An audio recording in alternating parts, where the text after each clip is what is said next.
দরজায় ডোর closure fitting করলে একটি কমন সমস্যায় সবাই পড়ে থাকেন, আর তা হলো ডোর ওপেন করে রাখতে পারেন না। ডোর ক্লোজার রানিং থাকা অবস্থায় কিভাবে ডোর ওপেন করে রাখবেন, স্টপ করে রাখবেন, তা আজ আপনাদের সাথে শেয়ার করছি। দরজা ওপেন করে রাখার জন্য একটি ডোর স্টপার ব্যবহার করতে হবে।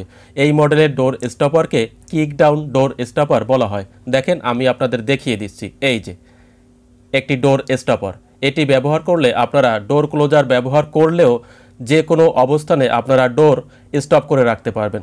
দেখেন, ডোর ক্লোজার ফিটিং করা রয়েছে এবং আমি ডোর খুলছি এবং যে কোনো পরিমাণ জায়গা রেখে আপনারা ডোর স্টপ করে রাখতে পারবেন। দেখেন, ডোর ওপেন করে রাখতে পারবেন। কোনো অবস্থাতেই যখন ডোর ক্লোজার স্টপ করে রাখা যায় না, তখন এই পদ্ধতি ব্যবহার করে আপনারা ডোর স্টপ করে রাখতে পারবেন। দেখেন, এখানে রাবার ব্যবহার করা হয়েছে। এই যে এই রাবারের কারণে টাইসের সাথে ডোর স্টপার আটকে যায়। এই যে আটকে গেছে এবং যে কোনো পরিমাণ ফাঁকা রেখে আপনারা ডোর স্টপ করে রাখতে পারবেন। তো অনেকেই কমেন্ট করে থাকেন কিভাবে ডোর ক্লোজার ব্যবহার করে ডোর খুলে রাখা যায়, স্টপ করে রাখা যায় অথবা ওপেন করে রাখা যায়। দেখেন, আমি পদ্ধতি আপনাদের দেখিয়ে দিচ্ছি এবং খুব সহজেই এই কিক ডাউন ডোর স্টপার আপনারা ফিটিং করতে পারবেন। এখানে 3টি স্ক্রু ব্যবহার করে দরজার নিচের সাইডে ডোর স্টপার ফিটিং করা হয়েছে এবং আপনারাই দেখতে পাচ্ছেন কোন স্থানে ফিটিং করা হয়েছে। যদি আপনারা দরজা ক্লোজ করতে চান, ডোর স্টপার ব্যবহার করতে না চান, তাহলে আপনারা ডোর স্টপার এভাবে উপরে উঠিয়ে রাখবেন। এটাকে মূলত পাও দিয়ে ব্যবহার করতে হয়, নিচু হয়ে ব্যবহার করার প্রয়োজন হয় না। দেখেন, আপনারা যখন ওপেন করবেন তখন ওপেন হবে কিন্তু ক্লোজ হবে না। ক্লোজ করার জন্য আপনাদের ডোর স্টপার উঠিয়ে রাখতে হবে।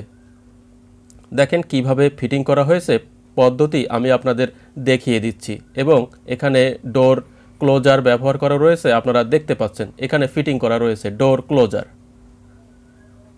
যার প্রেসারে মূলত ডোর সবসময় ক্লোজ হতে থাকে, সবসময় ক্লোজ অবস্থায় থাকে। কিন্তু এ ধরনের একটি ডোর স্টপার ব্যবহার করলে আপনারা খুব সহজেই দরজা ইচ্ছামতো আপনাদের প্রয়োজন অনুযায়ী ওপেন করে রাখতে পারবেন এবং যখন প্রয়োজন হবে না আপনারা ক্লোজ করে দিতে পারবেন। দেখেন, আমি ডোর স্টপার উঠিয়ে দিয়েছি এবং দরজা ক্লোজ হয়ে গেছে। খুব সহজেই আপনারা ব্যবহার করতে পারবেন। যে সমস্ত রুমে এসি ব্যবহার করা হয়, ওই সমস্ত রুমে ডোর ক্লোজার ব্যবহার করলে খুব সহজেই দরজা ক্লোজ হয়ে যায় এবং এসির ঠান্ডা বাতাস বাহিরে বের হয় না।